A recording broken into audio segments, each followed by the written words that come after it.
کہ اس سے پہلے کہ ہم یہودی اور عیسائیوں کی اس خفیہ سازش کو بے نقاب کریں، تعلیم و تربیت کے بنیادی مفہوم کو ایک مسلمان کے لیے سمجھنا بہت ضروری ہے، کیونکہ یہی وہ ایک اہم ترین نقطہ ہے جس کو اسلام دشمنوں نے اپنی ساری سازشوں کے نچوڑ کے طور پر استعمال کیا۔ اس سے پہلے وہ ہر حربہ آزما چکے تھے، منہ کی کھا چکے، اور آخر وہ صدیوں سر جوڑ کر بیٹھے اور اس نتیجے پر پہنچے کہ اس سے مؤثر دوسرا کوئی ذریعہ نہیں ہو سکتا۔ اسی کو مسلمانوں کی حکومت کو ختم کرنے کے لیے کامیابی سے استعمال کیا گیا، جس کو آگے آنے والے مضمونوں میں حوالہ جات سے ثابت کیا جائے گا۔ اس مضمون کو ہم نے 3 فصلوں میں بیان کریں گے۔ پہلی فصل میں تعلیم و تربیت کا سکولی مغربی فضلہ خوروں کی زبانی مفہوم بیان کیا جائے گا۔ دوسری فصل میں مغربی تعلیم و تربیت کے 3 نظریات کے بیان پر مشتمل ہوگی، اور تیسری فصل جو ہے وہ علم کی فضیلت کا بیان، کہ علم کیا ہے، کیوں ضروری ہے، اصل علم کا مقصد کیا ہے، اسلامی نقطہ نظر سے تعلیم و تربیت کا مفہوم کیا ہے مختصر طور پہ۔ تو یہ 3 فصلیں ہوں گی جس پر جو ہے ہم اس موضوع کو بیان کریں گے۔ تو سب سے پہلی فصل جو ہے وہ ہے تعلیم و تربیت کا مفہوم سکولیوں کی نظر میں، یعنی جو یہ سکول وغیرہ یہ ساری مغربی تعلیم کے دلدادہ ہیں، انہی کے نظر میں جو ہے ہم تعلیم و تربیت کا مفہوم بیان کریں گے، تاکہ کوئی بندہ یہ رد نہ کر سکے اور ہمیں کہ جی آپ جو تعلیم کا مفہوم بیان کریں تو بڑے کوئی عجیب و غریب بات ہے، تو ہم انہی کے گھر سے جو ہے گواہی لے کر آتے ہیں تاکہ یہ اس کا انکار نہ کر سکیں۔ تو اس موضوع پر ہم حوالہ جات ایک سکولی کی لکھی ہوئی کتاب بنام درس گاہ صفوہ کا نظام تعلیم و تربیت، مطبع زاویہ پبلشرز لاہور، اس سے نقل کریں گے۔ اور اس بندے نے جو ہے بہت سارے یعنی سکولیوں کے، پروفیسروں کے، ڈاکٹروں کے بہت سارے کتب کے حوالہ جات دیے ہیں، جس میں ملاحظہ کرنے ہو اس کی اصل کتاب میں ملاحظہ کر سکتا ہے۔ ہم وہاں سے صرف جو ہے وہ اقتباس ساتھ جو کہ تعلیم اور تربیت کے متعلق ہیں وہ صرف نقل کریں گے۔ اب سنیے دل تھام کے، یہ کہتا ہے کہ تعلیم و تربیت کی اصطلاح اردو میں عام مستعمل ہے۔ تعلیم کا تعلق علم اور جاننے سے ہے، اور تربیت کا تعلق اس علم پر عمل کرنے سے ہے۔ جیسا علم ہوگا ویسے ہی انسان کے خیالات اور عقائد ہوں گے، اور جیسے انسان کے خیالات ہوں گے ویسے ہی اس کے اعمال اور عادتیں ہوں گی، اور جیسی عادتیں ہوں گی ویسی ہی شخصیت وجود میں آئے گی۔ اسی وجہ سے تعلیم و تربیت لازم و ملزوم اور ایک دوسرے کا جزو لا ینفک ہے۔ تربیت سے مراد ہے تعمیر سیرت و کردار، شرعی اصطلاح میں اسے تزکیہ نفس کہتے ہیں، جس کا مطلب ہے معروف یعنی اچھی عادات کو اپنانا، منکر یعنی بری عادات سے بچنا۔ اور اچھا اور برا کیا ہے اس کا تعین تعلیم کرتی ہے، ذیل میں تعلیم و تربیت کے مفہوم کی وضاحت کی جاتی ہے۔ تو یہ سب سے پہلے اس نے بڑی ہی مختصر الفاظ میں اسی سورج کی طرح روشن کر دی کہ تعلیم جو ہے اس کا تعلق ہوتا ہے جاننے سے، اور تربیت کا تعلق ہوتا ہے جو اس نے علم جاننا اس پر عمل کرنے سے۔ اب جیسا علم ہوگا ویسے انسان کے خیالات اور عقائد ہوں گے، اور جیسے عقائد ہوں گے ویسی اس کی عادتیں ہوں گی اور اعمال ہوں گے، اور جیسی عادتیں ہوں گی ویسی شخصیت وجود میں آئے گی۔ اب تعلیم کا مفہوم بیان کرتے ہوئے کہتا ہے کہ تعلیم باب تفعیل کا مصدر ہے۔ تعلیم کے لغوی معنی معلومات بہم پہنچانا، علم سے مستفید ہونا، تصور کے لیے نفس کا متوجہ ہونا، سکھانا، علم ہو یا صنعت یا ہنر بتانا، تلقین، ہدایت، تربیت، حقیقت شے کا ادراک، یقین و معرفت وغیرہ، یہ سارے اس نے لغوی معنی بیان کیے۔ پھر آگے کہتے ہیں علامہ راغب اصفہانی علیہ رحمہ کے نزدیک تعلیم کے معنی بار بار کثرت کے ساتھ خبر دینے کے ہیں کہ حتیٰ کہ متعلم یعنی جو طالب علم ہے کہ ذہن میں اس کا اثر پیدا ہو جائے،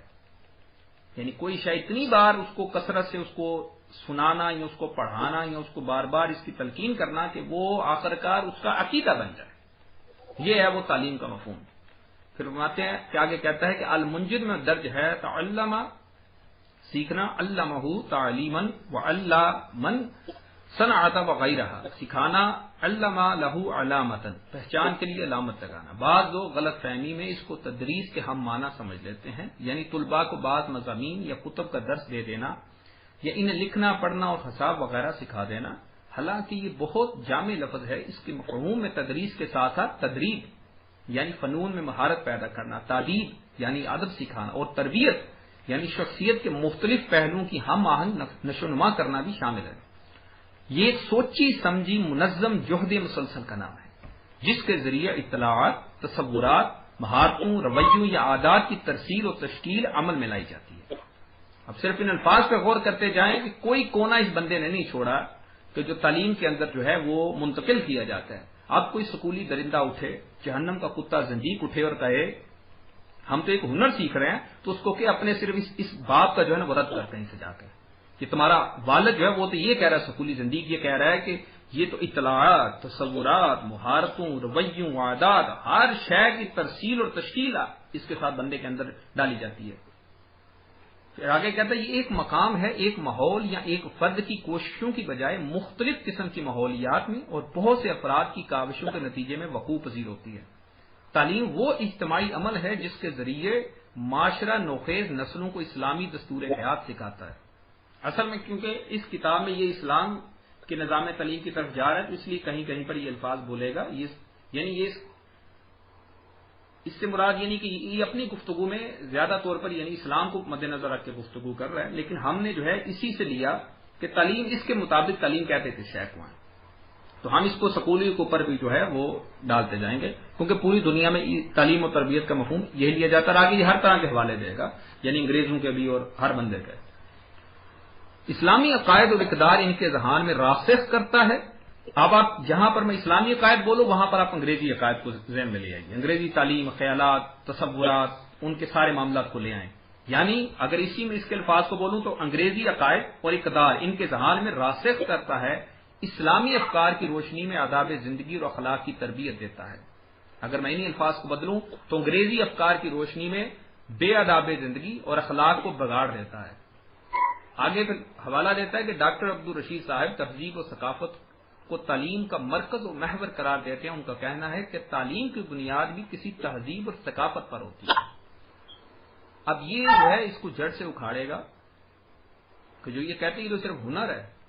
تو یہ سکولی پروفیسر ہی کہہ رہا ہے، ڈاکٹر کہہ رہا ہے کہ تعلیم کی بنیاد بھی کسی تہذیب اور ثقافت پر ہوتی ہے، یعنی تعلیم جو بھی دی جاتی ہے یہ کسی نہ کسی تہذیب اور ثقافت کی بنیاد پر ہوتی ہے جو کسی کو دی جاتی ہے،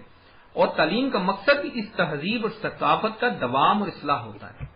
اب وہ کہہ رہا ہے کہ تعلیم کا مقصد اسی تہذیب اور ثقافت کو جو ہے وہ آگے تک پہنچانا ہوتا ہے اور لوگوں کے اندر جو ہے اس کو رائج کرنا ہوتا ہے، اور آگے کہتے ہیں اس مقصد کے لیے جو طریقہ کار اختیار کیا جاتا ہے اس کا تعلق بھی اس تہذیب و ثقافت ہی سے ہوتا ہے، گویا تہذیب و ثقافت تعلیم کا مرکز و محور ہوتی ہے۔ یعنی اس شعر میں ڈاکٹر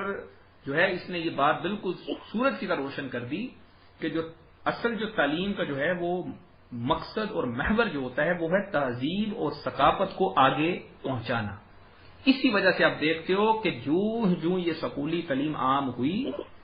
انگریزی تہذیب اور ثقافت آتی گئی، اس کو ہر مسلمان ہر جس کی آنکھیں کھلی ہیں وہ دیکھ سکتا ہے، انگریزی تہذیب اور ثقافت آتی گئی، اسلامی تہذیب اور ثقافت جو ہے پیچھے ہٹتی گئی۔ اگر کوئی بندہ کہے کہ نہیں جی نہیں یہ تو صرف ایک ہنر سیکھنا ہے، اس میں تو جناب وہ فرق ہی کوئی نہیں ہے، تو اس کو اپنی آنکھوں سے دیکھ۔ یہی جو ڈاکٹر نے بات کی کہ کیوں کسی بھی تعلیم کا جو محور اور جو مرکز ہوتا ہے وہ اس کی تہذیب اور ثقافت کو آگے پہنچانا ہوتا ہے۔ اگر وہ تعلیم جو ہے وہ تہذیب اور ثقافت کو آگے نہ پہنچائے تو وہ تو تعلیم ہی نہیں کہلاتی۔ اب جب ہمارا یہ دعویٰ یہ انگریزی تعلیم ہے تو اس کا مراد کیا ہو کہ انگریزی تہذیب اور ثقافت کو آگے پہنچا رہی ہے، تو اب جب اپنے معاشرے میں دیکھتے ہیں تو ہر طرف ہمیں انگریزی کتے نظر آتے ہیں، اسی کی تہذیب اور وہی ثقافت نظر آتی ہے، تو وہ کس کا اثر ہے؟ وہ اس تعلیم کا اثر ہے۔ اچھا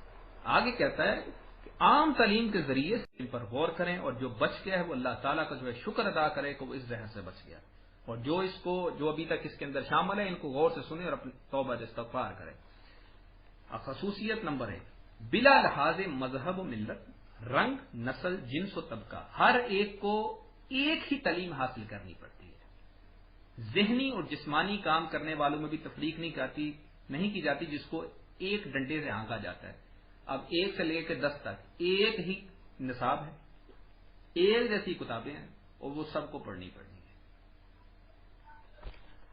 مذہب، اخلاق، روحانیت یا زندگی کی مستقل قدروں کو اس نظام تعلیم میں کوئی جگہ نہیں دی جاتی۔ مذہب بھی کیا، اخلاق بھی گئے، روحانیت بھی گئی، اور زندگی کی مستقل قدروں ساری کی ساری اس میں سے ختم۔ اس کے برعکس مادہ پرستی، گاڑی، موبائل، یہ بات سارا، الحاد یعنی بے دینی، مذہب دشمنی، طبقاتی منافرت کوٹ کوٹ کر بھرنے کی کوشش کی جاتی ہے تاکہ سماج کے موجودہ ڈھانچے کو بیخ و بن سے اکھاڑ کر خالص مادہ پرستی اور دہریت یعنی بے دینی کی بنیادوں پر سماج کی تشکیل کی جا سکے۔ تیسری خصوصیت جو ہے وہ سکولی ہی بیان کر رہا ہے کہ مدرسے کے تمام مضامین مصروفیات و مشاغل میں افادی نقطہ نظر حاوی رہتا ہے، وہی کچھ سکھایا اور پڑھایا اور کرایا جاتا ہے جس سے مادی فائدہ پہنچے، ملکی پیداوار نیز قومی دولت میں اضافہ ہو۔ اس لیے حرفہ جات ہی کو بنیادی اہمیت دی جاتی ہے۔ حرفہ جات سمجھتے ہیں؟ حرفہ جات ہوتے ہیں یعنی ہنر، جی یہ کیمیکل انجینئر، یہ مکینیکل انجینئر، یہ فلاں انجینئر، یہ ٹمکان انجینئر۔ اب پتہ چلا کہ اصل جو بنیاد ہے کیوں حکومتیں اس کے پیچھے ہوتی ہیں کہ انجینئر بنے، فلاں انجینئر بنے، فلاں انجینئر بنے، کیوں؟ وہ اس وجہ سے تاکہ ملکی پیداوار اور قومی دولت میں اضافہ ہو۔ مدارس مقامی صنعتوں سے مربوط کر دیے جاتے ہیں اور طلباء کو فارموں یا کارخانوں وغیرہ میں عملی تعلیم حاصل کرنی ہوتی ہے، جس کو یہ کہتے ہیں جناب ہم نے جو ہے وہ اب جو ہے وہ انٹرنشپ کرنی ہے، انٹرنشپ کرنے جا رہے ہیں، فلاں کمپنی میں تعلیم حاصل کر لیا، اب انٹرنشپ کے لیے جا رہے ہیں فلاں کارخانے، فلاں فیکٹری، فلاں ایجنسی، فلاں ڈپارٹمنٹ، فلاں ادارے کے اندر۔ اچھا، یہ تو تھا اس طرح کی نظریہ تعلیم۔ اب اس کو جو بھی ہے ایمان والا اپنے نگاہ سے دیکھ کر خود اپنا فیصلہ کرے۔ دوسرا جو ہے وہ سیکولر نظریہ تعلیم، جس کو تعلیم و تربیت، جس کو بے دینی کہا جاتا ہے۔ تو سیکولر نظریہ تعلیم و تربیت میں علوم کو پڑھاتے وقت مذہب کے افکار و ہدایات سے مطلق اعتنا نہیں برتا جاتا۔ سیکولرزم دین و دنیا کی تفریق کا شاخسانہ ہے، یعنی دین علیحدہ، دنیا علیحدہ۔ اس نے مذہب کو انسان کی زندگی سے خارج کر کے اس کے اجتماعی معاملات پر پوری طرح قبضہ جما لیا ہے۔ اس طرح وہ لا دین جزوی ہے۔ یہ نظریہ تعلیم و تربیت بظاہر مذہب سے صرف بالکل لا تعلقی کا اظہار کرتا ہے، لیکن حقیقت میں فطری طور پر اس کا جگاؤ مذہب کے برخلاف الحاد کی طرف ہے، جس کو بے دینی کہتے ہیں، کیونکہ سیکولرزم اور الحاد دونوں نے کلیسا کے جبر و تشدد کے خلاف مشترکہ طور پر جنگ کی ہے۔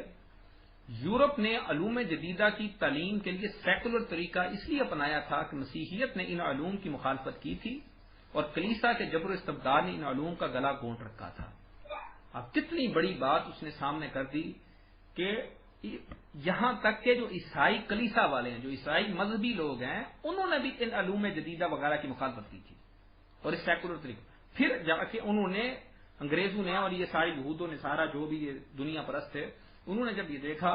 کہ جو ہے وہ یہ تو جو ہمارا جو کلیسا ہے یا ہمارے چرچ ہیں یہ تو آگے چلنے نہیں دیں گے ہمارے نظام کو اور ہمارے علوم جدیدہ کو، تو انہوں نے پھر سیکولر طریقہ اپنایا۔ اچھا، اب تیسرا جو نظریہ ہے وہ ہے جمہوری نظریہ تعلیم و تربیت، جو کہ یہ سب سے واضح نظر آتا ہے ہمیں۔ یہ دونوں حصے ہیں جو ہم نے آگے بیان کیے، اس طرح کے اور سیکولر، یہ مختلف حصوں میں مکس ہوئے ہیں کھچڑی کی طرح۔ اب تیسرا جو جمہوری نظریہ تعلیم و تربیت، اس نظریہ میں افراد کی آزادی پر یقین رکھا جاتا ہے، تمام شہریوں کو برابر سمجھا جاتا ہے، ہر ایک کو آگے بڑھنے کے مواقع حاصل ہوتے ہیں، تعلیمی تبدیلی پر یقین رکھا جاتا ہے۔ اس میں ابتدائی تعلیم عمومی اور لازمی ہوتی ہے، جیسے آپ دیکھ رہے ہیں آج تک جی نہیں پڑھیں گے تو لائسنس نہیں بنے گا، فلاں نہیں ہوگا، یہ نہیں ہوگا، وہ نہیں ہوگا۔ معلم اور متعلم یعنی پڑھانے والا اور پڑھنے والا دونوں کی آزادی کا احترام کیا جاتا ہے۔ تعلیم کے نظام میں مرکز کم سے کم مداخلت کرتا ہے، یعنی جو سینٹرل گورنمنٹ ہوتی ہے وہ کم سے کم مداخلت کرتی ہے۔ تمام باشندگان ملک کو متحد رکھنے، ان میں